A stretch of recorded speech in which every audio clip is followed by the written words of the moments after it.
مرسی T V, پیغام رحمت۔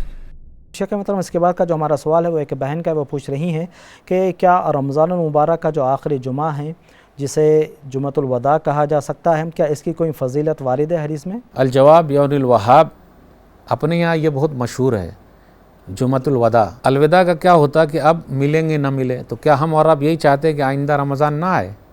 اور الوداع اس کو کہتے ہیں کسی کو رخصت کرنا ہوتا ہے۔ ہم تو یہ چاہتے ہیں کہ ہماری لائف میں کئی مرتبہ رمضان آئے۔ کتنے لوگ ایسے ہیں کہ اس جمعہ کو بہت بھیڑ لگا دیتے ہیں مسجد میں، پہلا جمعہ آئیں گے اور بیچ والا غائب ہو جائیں گے اور اخیر میں آئیں گے، اور کتنے ایسے ہیں کہ اس دن نیا نیا کپڑا بھی پہن کے آتے ہیں، الوداعی جمعہ۔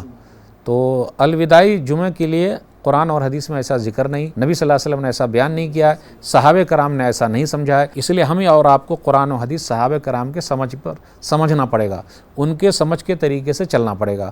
ھذا ما عندی واللہ اعلم بالصواب۔ کوئی خاص عبادت شیخ؟ اس رات کی کوئی خاص عبادت ثابت نہیں ہے، کوئی خاص عبادت بھی ثابت نہیں ہے، بس جمعہ تو جمعہ ہے، اور جمعہ کا دن ہفتے کے لیے تو عید ہے ہی، اور ہمارے لیے جو ہے اصل عید کا، عید اور بقرعید تو ہے۔ اس طرح رمضان کے آخری جمعہ کے لیے کوئی خاص چیز ثابت نہیں ہے۔ ھذا ما عندی واللہ اعلم بالصواب۔ مرسی ٹی وی کے مزید ویڈیوز کے لیے ہمارے چینل کو سبسکرائب کریں اور بیل آئیکن کو کلک کرنا نہ بھولیں۔ جزاک اللہ خیر۔